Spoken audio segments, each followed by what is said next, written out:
입니다. 우리를 사랑하시되 끝까지 사랑하여 주신 하나님 아버지, 매 순간 감당할 수 없는 넘치는 은혜와 사랑을 베풀어 주셔서 진심으로 감사드립니다.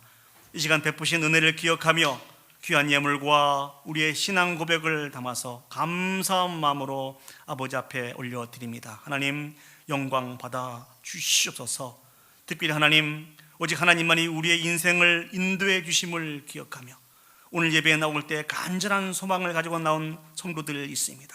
그들의 기도를 들으시고 그들의 건강과 가정과 비즈니스와 또한 많은 인간관계, 온전한 치료와 회복과 온전케 하시는 능력이 나타날 수 있도록 주여 축복하여 주시옵소서. 그래서 다시 한번 우리의 인생을 인도하시는 분이 하나님이신 것을 기억하고 아버지 앞에 영광 올려드릴 수 있기를 간절히 소망합니다. 이 시간도 하나님을 간절히 기다리는 백성들에게 하늘의 은혜로 위로로 채워주시고 인도해 주시기를 소원하옵고 예수님의 이름으로 기도합니다. 아멘. 우리 시간 귀한 성가대 찬양으로 하나님 앞에 영광 올려드리시겠습니다.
감사합니다.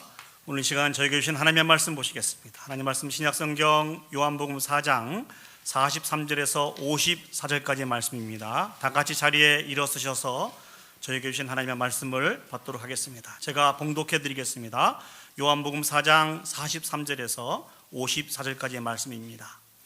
이틀이 지남에 예수께서 거기를 떠나 갈릴리로 가시며 친히 증언하시기를 선지자가 고향에서는 높임을 받지 못한다 하시고 갈릴리에 이르심에 갈릴리인들이 그를 영접하니 이는 자기들도 명절에 갔다가 예수께서 명절 중 예루살렘에서 하신 모든 일을 보았음이더라. 예수께서 다시 갈릴리 가나에 이르시니 전에 물로 포도주를 만드신 곳이라. 왕의 신하가 있어 그의 아들이 가버나움에서 병들었더니 그가 예수께서 유대로부터 갈릴리로 오셨다는 것을 듣고 가서 청하되 내려오셔서 내 아들의 병을 고쳐 주소서 하니 그가 거의 죽게 되었음이라. 예수께서 이르시되 너희는 표적과 기사를 보지 못하면 도무지 믿지 아니하리라. 신하가 이르되 주여 내 아이가 죽기 전에 내려오소서.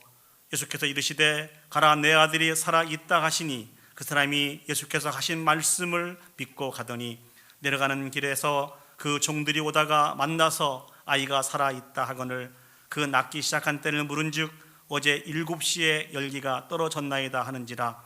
그의 아버지가 예수께서 내 아들이 살아있다 하신 말씀하신 그때인 줄 알고 자기와 그 온 집안이 다 믿으니라.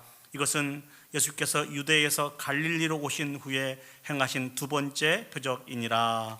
아멘. 자리에 앉으시겠습니다. 한국에 허기복 목사님이라는 분이 계십니다. 이분은 연탄은행이라고 하는 이 일들을 감당하면서 도움이 필요한 많은 분들을 돕고 섬기시는 분이십니다. 놀라운 것은 아직 한국의 여러 주변에는 아직도 연탄을 사용하는 그런 가정들이 있다는 것이죠. 주로 어떤 사람들인가 하니 도시의 재개발 구역, 우리가 흔히 달동네라고 부르지 않습니까? 그 지역에서는 아직도 연탄을 사용하는 가정들이 많이 있다고 합니다. 그리고 농어촌 지역의 아주 오래된 주택에 사는 이런 독거노인들은 연탄을 많이 사용한다는 것이죠. 그리고 또 기초생활수급자들이 연탄을 많이 사용을 한다는 것입니다. 이들이 연탄을 사용하는 이유는 무엇일까요? 어떤 기름 보일러나 도시가스를 설치하는 비용이 없기 때문이고, 설령 이것이 설치되었다 할지라도 매달 지불되는 연료비를 감당할 수 없기 때문에 아직까지 연탄을 사용하는 가정들이 많이 있다는 것이죠. 그래서 이 허 목사님은 연탄은행이라고 하는 이 모임을 통해서 계속해서 이런 분들에게 연탄을 제공하고 후원하는 일들을 감당을 하게 되었습니다. 그래서 겨울철이 되면 매우 분주하고 바쁘다는 것이죠. 그런데 문제가 하나 생겼습니다. 그게 무엇인 거니? 최근 몇 년 사이에 이 연탄 가격이 너무나 많이 올랐다는 거예요. 그리고 이 사역을 감당하기 위해서는 많은 분들의 후원이 필요한데 후원이 많이 줄어들게 되었다는 것이죠. 그래서 과연 이 사업을 계속 해야 될 것인지 말아야 될 것인지 고민을 많이 했다고 합니다. 가장 어려운 시기가 2024년부터 25년 겨울이었다고 합니다. 그때는 물가도 너무너무 비싸서 이 사역을 감당하기가 너무 어려웠다는 것이죠. 그래서 그 추운 날 이 어르신들이 여전히 추위에 떨 수밖에 없는 그런 상황이었다고 합니다. 많은 고민을 하고 기도하던 끝에 이 목사님이 하나님으로부터 받은 응답이 있었습니다. 고린도후서 9장 10절 말씀입니다. 그 말씀을 보시면 심는 자에게 씨와 먹을 양식을 주시는 이가 너희 심을 것을 풍성하게 하시고 너희 의의 열매를 더하게 하시리니, 이 말씀을 이 목사님이 받으셨습니다. 그리고 선포하면서 이렇게 선포를 했습니다. 우리가 멈추지 아니하고 이 사역을 계속 감당하게 되면 하나님께서 반드시 채우실 것이라고 하는 강한 확신을 갖게 되었다는 것이죠. 그래서 후원금이 충분하지 않음에도 불구하고 먼저 연탄을 이렇게 주문을 하게 됐습니다. 그리고 배달을 시작하게 되었다는 것이죠. 그런데 놀랍고 정말 신기한 것은 연탄이 떨어질 때쯤 되면 또 이름 모를 기부자들이 소에게 후원들이 계속 이어지게 되었다는 것이죠. 그리고 급기야한 큰 기업들도 이 봉사활동을 다시 한번 재개하는 그런 일들이 일어나서 이 일들을 계속할 수 있었다, 그렇게 고백을 하고 있습니다. 이 목사님이 하시는 말씀 중에서 매년 겨울마다 이러한 놀라운 체험들을 계속 하게 된다는 것이죠. 그래서 히브리서 11장 1절 말씀을 다시 한번 고백하게 되었다는 것이죠. 믿음은 바라는 것들의 실상이고 보이지 않는 것들의 증거라는 것입니다. 여러분들은 날마다 이러한 체험을 경험하고 살아가고 계십니까? 여러분들 개인과 여러분들의 가정과 또 우리의 교회는 어떤 능력 있는 삶의 이야기를 소유하고 있습니까?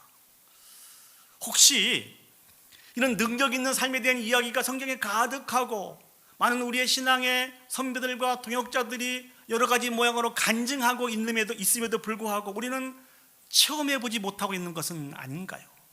또 신앙생활하면서 이 능력을, 이 하나님의 은혜를 전혀 기대하지 못하고 살아가고 있지는 않은지 우리 자신을 한번 돌아보았으면 좋겠습니다. 그렇다면 왜 우리는 이런 하나님의 능력을 체험하지 못하고 살아가는 것일까요? 더 나아가서 이런 하나님의 능력을 체험하기 위해서 우리가 무엇을 해야 될까요?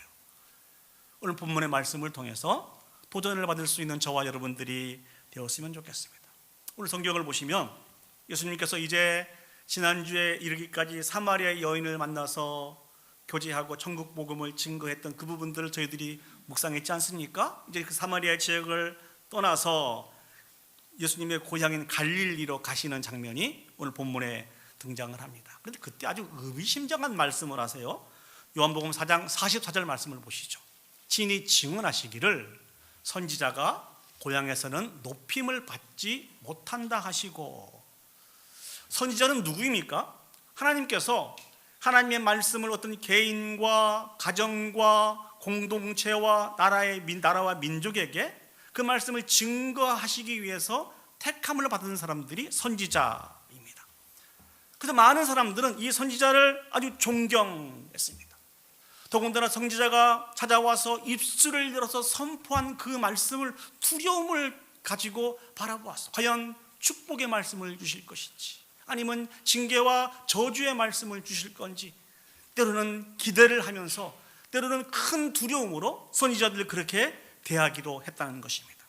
그런데 오늘 예수님이 뭐라고 말씀해 주고 계십니까? 선지자가 고향에서는 높임을 받지 못한다라는 말씀을 주셨습니다. 왜 예수님께서 자신의 고향인 갈릴리로 가시면서 이러한 말씀을 하신 것일까요? 마태복음 13장 54절에서 57절 말씀을 보시면 예수님이 왜 이렇게 말씀하셨는지를 조금 더 구체적으로 설명되어 있습니다. 제가 읽어보겠습니다. 고향으로 돌아가사 그들의 회당에서 가르치시니 그들이 놀라 이르되 이 사람의 이 지혜와 이런 능력이 어디서 났느냐? 이는 그 목수의 아들이 아니냐? 그 어머니는 마리아, 그 형제들은 야고보, 시몬, 요셉, 유다라 하지 않느냐? 그 누이들은 다 우리와 함께 있지 아니하냐? 그런즉 이 사람의 이 모든 것이 어디서 났느냐 하시고 예수를 배척한지라. 많은 사람들은 예수님을 창세기에서부터 예언된 메시아로 바라보지 못했습니다. 우리를 죄에서 구원하실 구원자로 바라보지 못했습니다. 하나님이시며 하나님의 아들이신 것으로 바라보지 못하고 그저 자기들이 알고 있는 목수의 아들로 바라보게 되었다는 것이죠. 그래서 예수님의 말씀을 하나님의 말씀으로 받지 못하였습니다. 그 결과로 인해서 안타까운 결론이 내려지게 되었어요. 그게 무엇이죠? 하나님의 역사가 예수님의 고향인 갈릴리에서는 많이 나타나지 않았다는 것입니다. 이러한 자세를 가지고 예수님을 바라보았기 때문에 예수님도 자신의 고향에서 많은 이적을 행하지 않았다는 것입니다. 우리도 마찬가지입니다. 우리가 하나님의 말씀을 들을 때 먼저 우리 마음속에 있는 두 개의, 어떤 분이 그렇게 말씀하시죠. 두 개의 개를 제거해야 된다는 것입니다. 두 개의 개. 개가 무엇이죠? 멍멍이를 뜻합니다. 아니, 우리 마음속에 두 개의 멍멍이가 무엇이 있을까요? 그 첫 번째가 편견이고 그 두 번째가 선입견이라 말씀을 해 주시더라고요. 하나님의 말씀을 받을 때 우리 안에 있는 편견과 선입견을 제거해야 된다는 것입니다. 이것을 제거해야 하나님의 말씀을 하나님의 말씀으로 받을 수 있다는 것입니다. 우리는 이 편견과 선입견에 매우 익숙한 사람들입니다. 익숙한 이것을 제거하지 못하면 능력의 말씀을 체험할 수 없다는 것입니다. 먼저 우리가 제거해야 될 편견과 선입견 중에 첫 번째가 무엇이 있겠습니까? 말씀을 증거하는 사역자들에 대한 편견과 선입견을 제거해야 된다는 것입니다. 적어도 저희 교회에서는 아닌 것에 대해서 너무 감사한데요, 일반적으로 이런 이야기들을 합니다. 큰 아주 유명한 교회의 담임 목사님이 설교할 때 하고 부교육자들이 설교할 때 하고 그 말씀을 받는 성도들의 자세가 다르다라고 한 얘기를 하시더라고요. 우리 교회는 아닌 거에 대해서 너무 감사합니다. 왜 자세가 다를까요? 말씀을 전하시는 분들의 어떤 배경과 위치를 따라서 성도들이 스스로 판단을 한다는 거예요. 좀 유명하고 큰 교회 목사님, 담임 목사님이 설교를 하시면 좀 더 기대를 갖고 두렵고 떨림으로 그 말씀을 받게 하지만, 다른 목사님이나 부목사님들이 그 말씀을 증거할 때는 이 부분들을 그냥 스스로 마음속에 마음의 문을 닫고 그 말씀을 하나님의 말씀으로 여기지 않는 모습들이 많다는 것입니다. 한번 말씀드린 기억이 있습니다만, 발생학적인 원리라고 하는 어떤 심리학의 단어가 있습니다. 이게 무엇인 거니? 나와 대등하거나 나보다 낮은 위치에 있는 사람들의 말은 잘 듣지 않는다는 것입니다. 그러나 나보다 좀 높은 위치에 내 상사의 말들은 귀 기울여서 듣는 것이 발생학적 원리라는 것입니다. 저도 이런 경험이 한번 있었던 것 같아요. 지난번 사역했을 때 교회 목사님들하고 이렇게 대화를 하다가 건강에 대한 문제를 담임 목사님이 한번 주셨습니다. 이렇게 하니까, 이런 음식 먹고 이렇게 운동하니까 건강이 참 좋은 것 같다. 목사님도 한번 그렇게 해보세요. 그 말씀이 신선하게 다가오더라고요. 그래서 이제 집에 와서 이 이야기를 나눴습니다. 내가 오늘 교육자들과 담임 목사님과 대화를 했는데 건강에 대해서, 이런 음식에 대해서, 이렇게 운동하면 좋겠다는 얘기를 해주시더라. 너무너무 신선하더라. 내가 꼭 그렇게 한번 해보았으면 좋겠다. 그랬더니 사모가 얼굴이 조금씩 변해 가더라고요. 그래서 물어봤습니다. 왜 그러냐? 그랬더니 하시는 말씀이, 그건 내가 늘 하던 얘기 아니냐. 늘 하던 이야기. 운동도 좀 많이 하고 음식도 좀 골고루 먹고 폭식하지 말고 늘 하던 이야기인데, 내가 이야기할 때는 다 잔소리로 여기고 듣지도 않더니 목사님이 내가 했던 똑같은 이야기를 할 때 그렇게 신선하게 봤냐? 곰곰이 생각해 보니까 대부분 말들을 잔소리로 여기면서 그렇게 그렇게 이게 좋게 영향을 받지 않았던 것 같습니다. 혹시 사랑하는 여러분, 하나님의 말씀을 이러한 자세로 받고 있지 않은지, 여러분들이 가지고 있는 이런 선입견과 이런 편견으로 인해서 주신 말씀을 받지 못한다고 한다면 이것은 바른 태도가 아닌 것입니다. 쓸데없는 우리의 마음 속에 자리 잡고 우리의 마음을 악하게 이끌어가고 있는 이 두 마리의 개를 제거할 수 있는 저와 여러분들이 되었으면 좋겠습니다. 또 무엇이 있을까요? 할 수 있으면 말씀을 증거하는 그런 사역자와 좋은 관계를 유지할 수 있는 저와 여러분들이 되었으면 좋겠습니다. 물론 이것도 저희 교회 이야기는 아니어서 얼마나 감사한지 모릅니다. 아무리 좋은 말씀을 준비하여서 설교를 한다 할지라도 말씀을 증거하는 말씀의 사역자와 관계가 불편하면 그 말씀이 제대로 안 들어오더라고요. 혹시 저에 대해서 또 우리 유전도사님에 대해서 안 좋은 감정을 가지고 계신 분이 계시면 그냥 다 이해해 주시고 용서해 주시기 바랍니다. 그냥 그래서 이 주의 종들을 통해서 선포되어진 이 말씀을 하나님의 말씀으로 온전히 받아 누릴 수 있도록 말씀을 증거하는 그런 사역자들과 이런 좋은 관계가 계속 유지될 수 있었으면 좋겠습니다. 우리가 또 버려야 되는 성경과 편견이 있습니다. 그게 무엇인지 아십니까?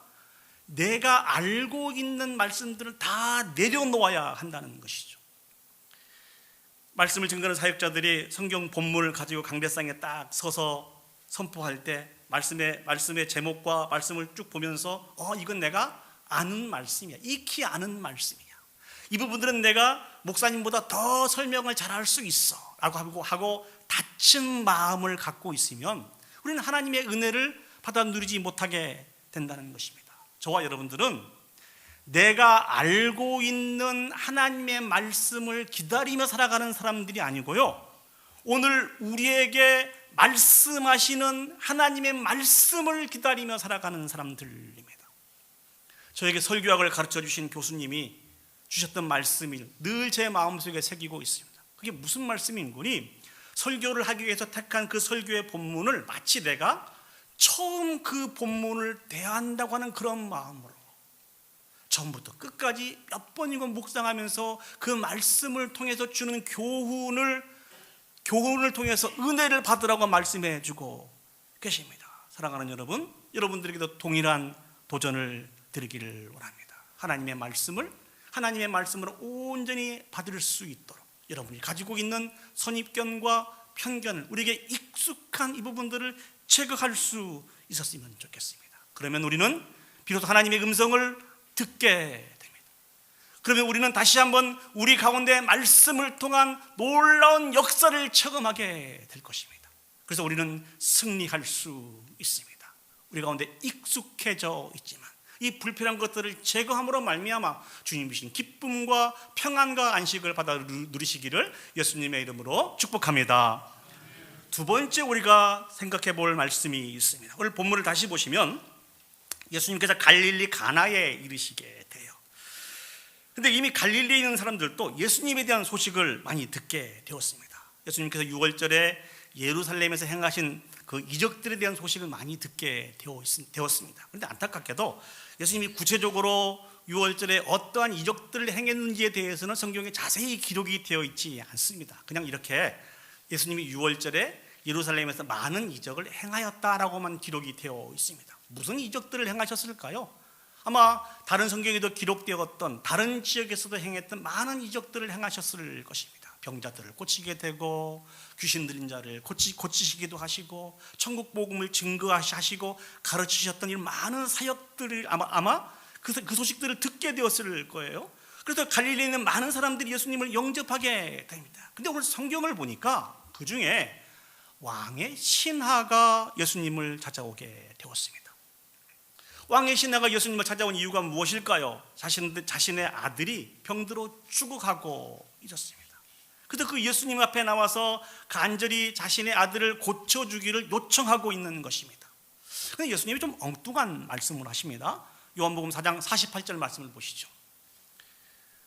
예수께서 이르시되 너희는 표적과 기사를 보지 못하면 도무지 믿지 아니하니라. 이 말씀은 많은 유대인들과 이 앞에 있는 왕의 신하를 포함해서 하시는 말씀입니다. 예수님에 대해서 온전한 믿음을 아무리 강조해도 믿지 못한다는 것이죠.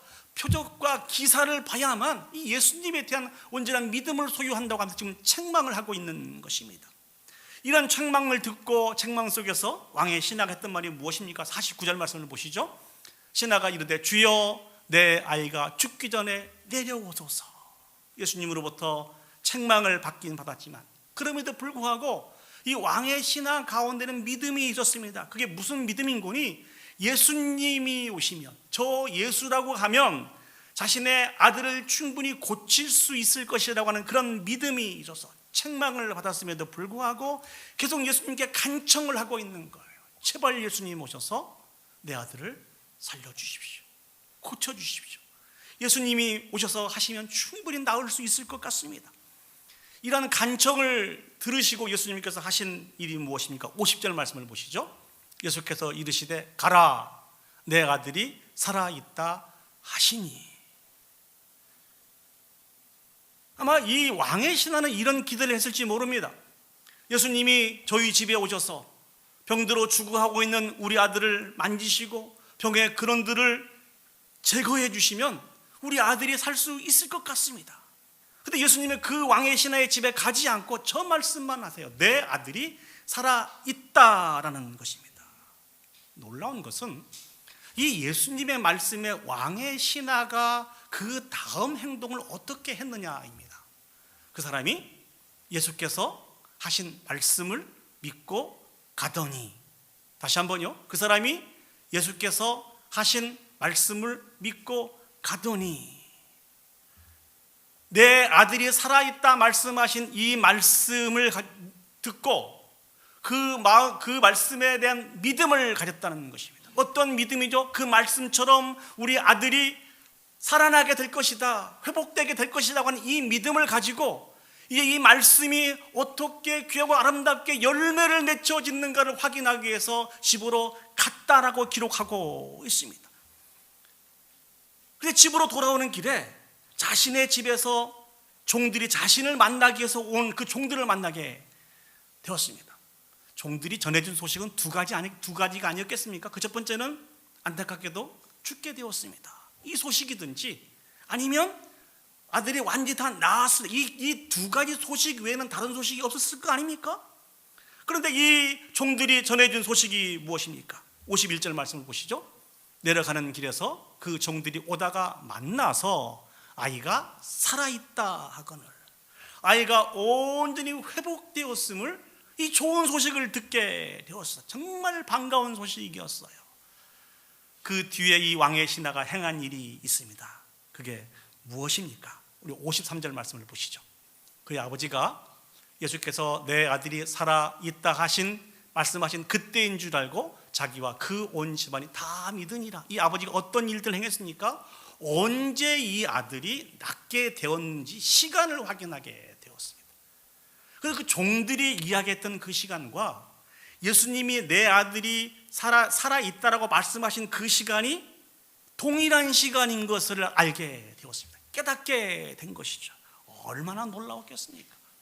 이 일로 말미암아 왕의 신하와 그 집안에 있는 모든 사람들이 예수님을 다 믿었다라고 성경은 말씀해 주고 계십니다. 여기서 말씀하고 있는 믿었다라고 하는 말씀은 어떤 말씀입니까? 예수님은 병들어 있는 자를 치료하시는 분이라고 하는 그러한 믿음이 아니고, 저 믿었다고 하는 저 믿음의 단어는 예수님이 구주이신 것을, 예수님이 메시아이신 것을 믿게 되는 온전한 믿음을 이야기하고 있는 것입니다. 사랑하는 여러분, 이 말씀을 듣게 되었을 때 구약 성경에 한나가 생각이 나시지 않습니까? 아들을 낳지 못하여서 온갖 구박과 멸시를 받은 한나, 절기를 맞이해서 성전에 들어가서 그의 힘듦과 어려움을 쏟아놓고 하나님 앞에 기도할 때 엘리가 나타나지 않습니까? 그 엘리는 이 한나가 처음에 술 취한 줄 알았습니다. 근데 한나가 그렇게 얘기하지 않습니다. 내가 술 취한 게 아니고 내가 만난 이 힘듦과 어려움이 너무 힘들고 어려워서 하나님 앞에 지금 기도하고 있는 거라고. 그때 엘리가 한 말이 무엇이죠? 사무엘상 1장 17절 말씀을 보시죠. 엘리가 대답하여 이르되 평안히 가라. 이스라엘 하나님이 내가 기도하여 구한 것을 허락하기를 원하노라. 엘리가 그렇게 이야기했습니다. 이스라엘 하나님이 내가 기도하여 구한 모든 것들을 허락하기를 원하노라라고 엘리가 축복을 했습니다. 이 축복 다음에 한나가 행한 일이 무엇인가? 18절 말씀을 보시죠. 이르되 당신의 여종이 당신께 은혜 입기를 원하나이다 하고 가서 벗고 얼굴에 다시는 근심빛이 없더라. 한나는 엘리의 이 말을 하나님의 말씀으로 받았습니다.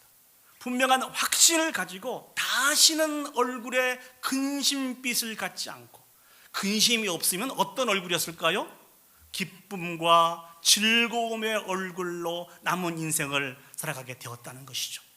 성경은 어떻게 기록하고 있습니까? 그 믿음을 하나님이 기억하셔서 한나에게 아들을 주셨습니다. 그래서 그 뒤에 한나의 노래가 기록이 되어 있지 않습니까? 그 노래는 근심과 한숨과 염려의 노래가 아닙니다. 감격과 감사와 승리의 노래가 기록이 되어 있습니다. 사랑하는 여러분, 하나님의 말씀은 능력이 있습니다. 믿습니까? 아멘. 하나님은 그 말씀으로 천지를 창조하셨습니다. 그 말씀으로 우리 인간들을 힘들고 어렵게 하는 모든 병들을 고치셨습니다. 그 말씀으로 이적을 행하시기도 하시고, 그 말씀으로 악한 영들을 물리치기도 하셨습니다. 하나님은 당신의 사랑하는 백성들에게 말씀하시는 분이십니다. 저와 여러분들은 말씀하신 그 하나님의 말씀을 받아야만 살아갈 수 있는 사람들입니다. 우리는 말씀하신 하나님 앞에 어떤 말씀을 주시든지, 그 말씀이 하나님의 말씀인 것으로 믿고 순종하는 것이 저와 여러분들에게 필요하다는 것입니다. 그러면 우리는 하나님의 역사를 체험할 수 있습니다. 저는 이 주제의 설교를 준비하면서 부담이 있었습니다. 왜 그렇죠? 이 말씀은 계속해서 제가 여러분들에게 강조했던 말씀입니다. 하나님의 말씀을 하나님의 말씀으로 받으십시오. 그 말씀에는 능력이 있습니다. 그 말씀을 믿고 순종하면 놀라운 역사를 체험할 수 있습니다. 이런 반복된 말씀을 이전에 여러분에게 수도 없이 드렸는데 또 이 말씀을 증거해야 되나? 또 반복해야 되나? 이럴 때 설교자들이 가장 큰 부담을 갖습니다. 여러분 어떠세요? 반복된 이 말씀을 들을 때 어떤 생각이 드세요? 아이고, 목사님 이번 주는 설교 준비를 안 하셨는지 계속 했던 말씀을 또 주시네. 아이고, 설교 준비를 좀 더 하시지. 이런 생각이 드세요? 감사합니다. 그런 말씀 안 주셨어요. 저는 그럼에도 불구하고 즐거운 마음으로 이 설교를 준비를 했어요. 반복을 좋아하는 목사님으로 그렇게 불려도 괜찮습니다. 그럼에도 불구하고 제 마음의 소원은 무엇인지 아십니까? 제가 이렇게 반복하고 또 반복하고 또 반복해서라도 하나님의 말씀이 능력 있는 말씀인 것을 우리 온 성도님들이 깨달아 알아서 어떤 말씀을 주시든지 하나님의 말씀으로 믿음으로 아멘 아멘 하고 받고 순종하여서 여러분 가운데 하나님의 역사가 많이 나타났으면 좋겠습니다. 그 놀라운 체험들을 통해서 하나님을 선포하고 또 많은 사람들을 위로하고 격려하는 이 일들이 계속해서 있었으면 좋겠습니다. 설교 준비를 안 한 목사로 그렇게 불려도 괜찮아요. 제가 감수할 수 있습니다. 그럼에도 불구하고 우리 성도들이 이 하나님의 말씀에 바로 붙잡혀서 온전히 회복되어진다고 하면 무엇인들 제가 못하겠습니까? 아직 우리 가운데 하나님의 역사가 나타나지 않는 것은 하나님께서 말씀해 주시지 않아서가 아닙니다. 주신 말씀을 우리가 믿음으로 받지 아니하고 다시 근심이 가득하여서 근심의 얼굴과 근심의 마음으로 한숨을 푹푹 쉬며 살아가고 있기 때문에 아무런 역사가 나타나지 않는 거예요. 또는 어떤 말씀을 주셔도 그 말씀을 바로 하나님의 말씀으로 여기지 않고 순종하지 않음으로 말미암아 그런 놀라운 역사가 나타나지 않는 것입니다. 성경은요, 이방인이든 유대인이든 하나님의 말씀에 대한 바른 믿음을 가지고 그 말씀을 순종할 때마다 놀라운 역사가 나타나는 것을 바라볼 수 있습니다. 사람이 문제가 아닙니다. 말씀이 문제가 아닙니다. 사람이 문제예요. 그 말씀을 믿음으로 받느냐 받지 않느냐 하는 것입니다. 더 놀라운 말씀을 해드릴까요?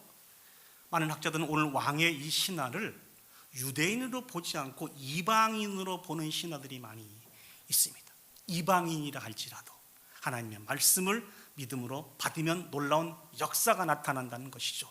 이것을 통해서 우리가 얻을 수 있는 교훈이 무엇인지 아십니까? 하나님의 말씀이 우리 가운데 들려지고 믿어지는 놀라운 역사가 나타나는 것은 아직 우리에게 소망이 있다는 거예요. 하나님이 우리를 사랑하신다고 하는 증거입니다. 우리 눈에 아무런 증거가 보이지 않는다 할지라도 여전히 말씀하신 하나님의 말씀이 우리 귀에 들려지고 계실 때, 믿어지고 계실 때 다시 한번 힘을 내실 수 있는 저와 여러분들이 되었으면 좋겠습니다. 그 우리를 사랑하시고 말씀하신 그 하나님의 사랑에 이끌려서 좌절과 절망의 순간들을 차고 일어나 소망 가운데 거하실 수 있기를 소망합니다. 여러분, 하림 그룹에 대해서 들어보셨습니까? 하림하면 뭐가 생각나죠? 치킨. 김홍국 회장이라는 분이 계십니다. 가수 이름하고 좀 다르죠. 김홍국 회장님이라는 분이 계시는데 이분은 어릴 때 할머니가 병아리 10마리를 이렇게 선물로 주셨다 그래요. 그 병아리 10마리로 시작해서 오늘날 하림 그룹을 일궈낸 아주 자수성가형 경영인입니다. 근데 이분은 자수성가형 경영인 것뿐만 아니라 아주 독실한 기독교인으로 알려져 있습니다. 이분에게 가장 큰 위기가 닥쳐왔던 그런 시절이 있었습니다. 2003년 5월 정도에 이 하림 공장에 대화재가 났다고 그럽니다. 그래서 하림 매출의 핵심이었던 익산 공장이 다 불타 없어져 버렸습니다. 어떤 공장의 그 설비뿐만 아니라 보관 중에 있던 제품들이 다 없어져 버렸습니다. 이때 입은 손해가 약 한 1,600억 정도 되었다고 합니다. 1,600억이면 이 회사가 존립하는 자체가 불가능할 정도로 큰 타격을 주는 큰 금액입니다. 이런 타격을 입게 되자 주변에 있는 모든 사람들은 그렇게 외쳤다고 합니다. 이제 하림은 끝났다. 이제 끝났다. 모든 것이 다 불타 없어졌다고 하는 이 소식을 이 김홍국 회장님이 들으시고 그 장소를 돌아보았을 때 그 마음이 정말 찢어지는 것처럼 힘들고 어려웠다고 합니다. 협력했던 농가들에게 어떻게 보상을 해야 될 것인지, 그 직원들을 또 어떻게 챙겨야 될 것인지 정말 마음이 힘들고 어려웠대요. 근데 그때 하나님이 이 회장님에게 주신 말씀이 시편 81편 10절 말씀입니다. 나는 너를 애굽 땅에서 인도하여 낸 여호와 내 하나님이니 내 입을 크게 열라. 내가 채우리라 하였으나 내 입을 크게 열어라. 내가 채우겠다라고 한 이 말씀이 이 회장님 마음속에 강하게 다가왔습니다. 인간적인 계산으로는 계산이 나오지 않는 상황이었습니다. 크게 위축될 수밖에 없는 그런 상황이었다는 것이죠. 그럼에도 불구하고 주신 하나님의 말씀이 이 회장님에게 주신 강한 말씀으로 받아들여지게 되었다는 것입니다. 그래서 내 입을 크게 열라 내가 채우리라고 하는 이 말씀을 통해서 다시 한번 일어설 수 있었다고 그래요. 모든 직원들을 모아놓고 이렇게 외쳤다고 합니다. 공장은 탔지만 우리의 기술과 신용은 타지 않았습니다. 하나님께서 더 좋은 공장을 주실 줄 믿습니다. 다시 한번 해봅시다. 다시 한번 힘을 내봅시다. 그렇게 위로하고 격려했다고 합니다. 나중에 이 회장님이 간증을 하시는데요, 입을 크게 연다는 것은 내 욕심을 채우라고 하는 그런 의미가 아니고 하나님의 크심을 믿고 우리 인간의 한계를, 생각의 한계를 넓히는 것이라고 그렇게 설명을 해 주었습니다. 우리 개인적으로 가지고 있는 그 한계가 얼마나 좁습니까? 그렇지 않습니까? 그냥 하나님이 함께 하시면 그 한계는 얼마든지 다 넓힐 수 있다는 것입니다. 사랑하는 여러분, 요즘 하나님께서 여러분들에게 주신 말씀은 어떤 말씀입니까? 어떤 말씀을 반복해서 하나님으로부터 받고 계십니까? 그 말씀을 하나님의 말씀으로 받아들일 수 있었으면 좋겠습니다. 그리고 믿음의 행진들을 계속 감당해 나갈 수 있는 저와 여러분들이 되었으면 좋겠습니다. 우리 눈에 비록 아무런 증거가 보이지 않는다 할지라도 오늘 우리에게 주신 말씀이 하나님의 말씀이면 우리는 소망이 있다니까요. 여전히 하나님의 말씀이 들려지면 다시 한번 우리가 살 수가 있습니다. 그 진리의 말씀을 붙드는 것이 필요합니다. 여전히 익숙해진 눈에 보이는 현상에 따라서 염려하고 걱정한 이 모든 부분들을 다 내려놓고 능력의 말씀에 우리의 마음을 두어서 함께 하나님과 동행할 수 있는 저와 여러분들이 되었으면 좋겠습니다. 그래서 그 위로, 그 승리, 기쁨, 평화를 받아 누리면서 원망과 불평의 소리보다는 감사와 찬양과 영광을 올려드리는 이 승리의 노래를 하나님 앞에 올려드릴 수 있는 그런 저와 여러분들이 되시기를 예수님의 이름으로 축복합니다. 이제 말씀을 정리하도록 하겠습니다. 하나님은 오늘 또 우리에게 말씀하시는 분이십니다. 우리는 그 말씀하신 하나님의 말씀을 받아야만 살아갈 수 있는 진정한 승리를 누릴 수 있는 사람들입니다. 그러면 어떻게 그 하나님의 말씀을 온전한 하나님의 말씀으로 받아서 우리가 승리하며 살아갈 수 있을까요? 그 첫 번째는 우리가 가지고 있는 모든 선입견들, 편견들을 다 내려놓아야 합니다. 말씀을 증거하는 자들에 대한 선입견과 편견, 우리가 이미 알고 있는 말씀에 대한 선입견과 편견을 내려놓고 오늘 말씀하신 하나님의 말씀을 쫓아 살아가야 합니다. 두 번째는 우리에게 주신 말씀이 하나님의 말씀인 것을 기억하고 믿고 순종하는 저와 여러분들이 되었으면 좋겠습니다. 하나님의 말씀은 능력이 있습니다. 그 모든 말씀 앞에 우리를 억누르고 있는 모든 짐들은 다 아무것도 아닌 것이 되는 것입니다. 오늘 하루도 그 하나님에 대한 말씀을 붙듦으로 말미암아 넉넉하게 승리하여서 하나님 앞에 영광 올려드릴 수 있는 그런 저와 여러분들이 되시기를 예수님의 이름으로 축복합니다. 아멘. 시간 다 같이 자리에 일어서셔서 하나님에 대한 노래를 같이 하기를 원합니다. 하나님은 우리의 피난처가 되시며 환난 중에 우리의 힘과 도움이시라. 너희는 가만히 있어 주가 하나님 됨 알지니라. 원망과 불평과 염려의 노래를 다 내려놓고 주님이 주신 믿음으로 주님에 대한 승리의 노래를 올려드릴 수 있는 저와 여러분들이 되기를 원합니다. 우리 같이 찬양하시겠습니다.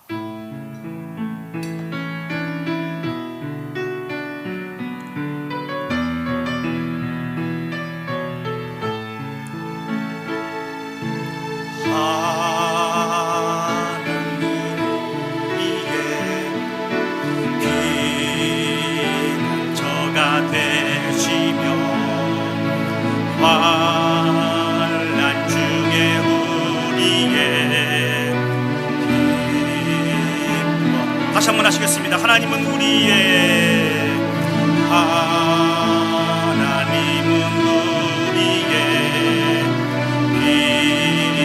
피난처가 되시며 환난 중에 우리의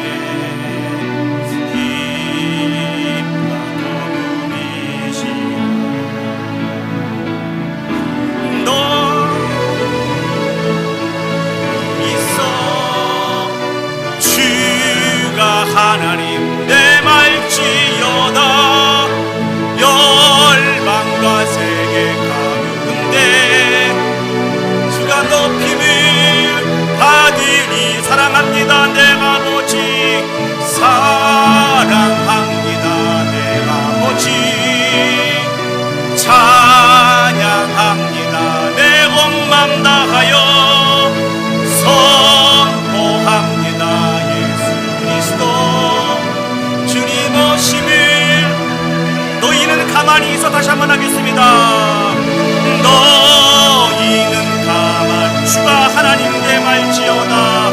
주가 하나님 내 말지어다.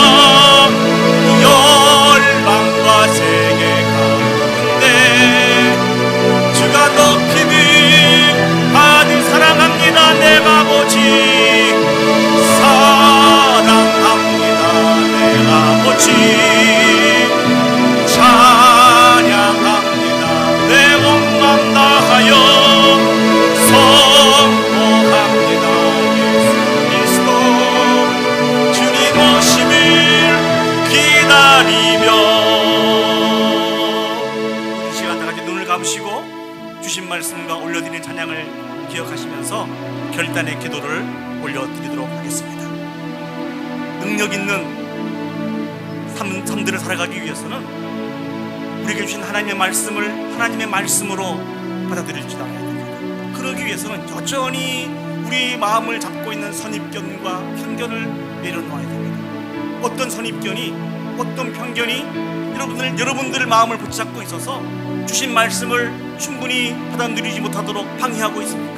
시간 기도했으면 좋겠습니다. 하나님, 우리 교만한 마음을 제거해 주시고 선입견과 편견을 다 내려놓고 어떤 분이 하나님의 말씀을 증거하든 그 하나님의 말씀을 하나님의 말씀으로 여기며 살아갈 수 있도록 도와주십시오. 그래서 말씀의 놀라운 역사를 체험하여서 함께 하나님을 찬양하며 경배하며 영광 올려드릴 수 있도록 위해서 기도했으면 좋겠습니다. 두 번째 기도할 것은 오늘 왕의 신하가 정말 우리 신앙의 귀한 놀모델이 된 것을 기억할 수 있습니다. 예수님께서 말씀해 주시자 그 말씀을 믿고 그 말씀이 어떻게 우리의 삶 속에서 나타나는지 확인하러 돌아가는 귀한 믿음의 본을 보여주셨습니다. 하나님, 우리도 왕의 신하와 같이 한나와 같이 아버지 주의 말씀으로 받아들일 수 있는 귀한 믿음을 허락하여 주옵소서. 그래서 주님이 주신 승리에 참여할 수 있도록 다 같이 한 목소리로 합심해서 기도 올려드리도록 하겠습니다. 기도하시겠습니다. 오늘 충만하시는 겁니다.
전능하신 아버지 하나님, 은혜와 사랑을 감사합니다.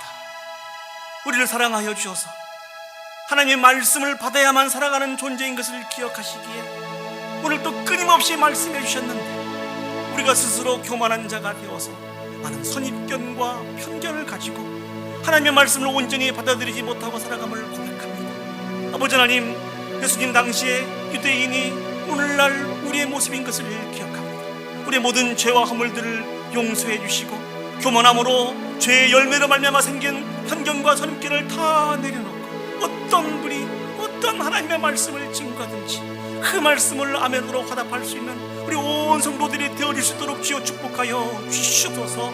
특별히 아버지 하나님, 우리의 신앙생활에 있어서 또한 귀한 오늘 놀 모델을 만날 수 있도록 인도해 주셔서 감사합니다. 왕의 신하와 같이 아버지, 또 한나와 같이 아버지, 어떤 말씀을 주시든지 하나님의 말씀으로 저희들이 믿고 순종하며 살아갈 수 있도록 주여 축복하여 주시옵소서. 우리 인간들의 상식과 지식과 우리가 가지고 있는 모든 논리를 다 내려놓고 말씀을 받아야만 살아갈 수 있는 우리에게 말씀하신 그 하나님의 말씀 믿음으로 받고 즉각적으로 순종함으로 말미암아 하나님이 더 큰 은혜를 체험하여서 이제 아버지, 우리의 남은 인생이 원망과 불평을 올려드리는 그런 죄악의 모습이 아니고 주님의 은혜를 통해서 강한 확신과 믿음과 승리의 노래를 올리며 살아갈 수 있는 복 있는 인생들이 되어주시도록 주여 축복하여 주시옵소서. 이제는 우리 구주 예수 그리스도의 은혜와 하나님 아버지의 무한하신 사랑과 성령 하나님의 감화 감동 역사 인도하신 은혜가 오늘 우리에게 주신 모든 말씀을, 우리의 모든 선입견을 다 내려놓고 청종하며 우리를 위해서 주시는 하나님의 말씀으로 받아 온전한 순종을 드림으로 하나님의 역사를 체험하고 모든 영광을 아버지 앞에 올려드리기를 소원하고 결단하는 오늘 예배에 참석한 온 성도들 머리 위에와 그들의 자녀와 직장과 산업과 온 교회 위에 이제로부터 영원히 함께 하시기를 간절히 축원하옵나이다. 아멘.